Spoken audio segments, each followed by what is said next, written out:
जय जगन्नाथ जय जगन्नाथ। चाष काम जार केते सुख ताहार सी सीना दुनिया को जगाऊँच आहार। द्वितीय लाइन को लेकिन कहार किसी कन्फ्यूजन नथिबो आहार आपण मैंने जगाउछंती से मो तरफ पूरा अर्गस परिवार तरफ आपण मानकु धन्यवाद।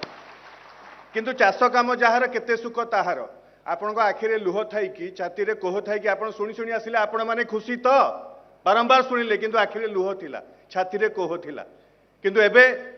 आमे आशा करिबा आमे एक्सपेक्ट करिबा जे ए स्थिति बदलिबो सत्तरे आपणक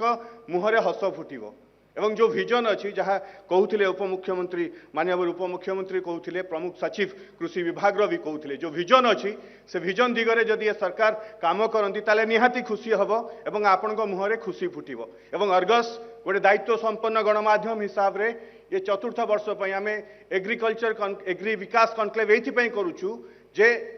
ए राज्यर विकास मूलदुआ आपण माने जो बीज पोतिबे सेटा ही आमको विकास बाट देखैबो एवं सेइथिपई आपण मानक पई ये आमर डेडिकेशन ये आमर आपणक पई आमर दायित्व आम कर्तव्य। आज जो माने एटी उपस्थित थिले उपमुख्यमंत्री कृषि कृषक सशक्तिकरण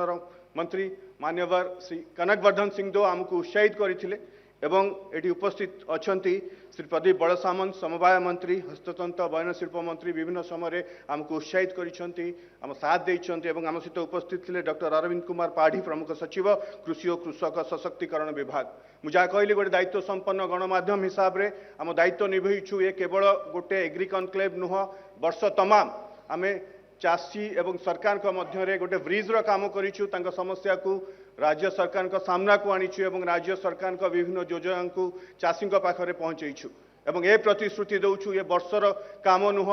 वीकली आमे ए चाषी एवं चाष को लेकिन सफलता को लेकिन समस्या को लेकिन अचीवमेंट को लेकिन खूब शीघ्र कार्यक्रम आरंभ करने जाऊँ एपाई आपण सहयोग सहायता लोड़ा आम आपण सहित अच्छु आगु को भी रहबू एवं जो अतिथि माने समय देकी उपस्थित रही बहुत बहुत धन्यवाद एवं आपण समस्त को बहुत बहुत धन्यवाद। जय जगन्नाथ। जदि आपंक आम भिडी भल लगा तेब आम चैनल को लाइक शेयर और सब्सक्राइब करने को जमा भी भूलु नहीं।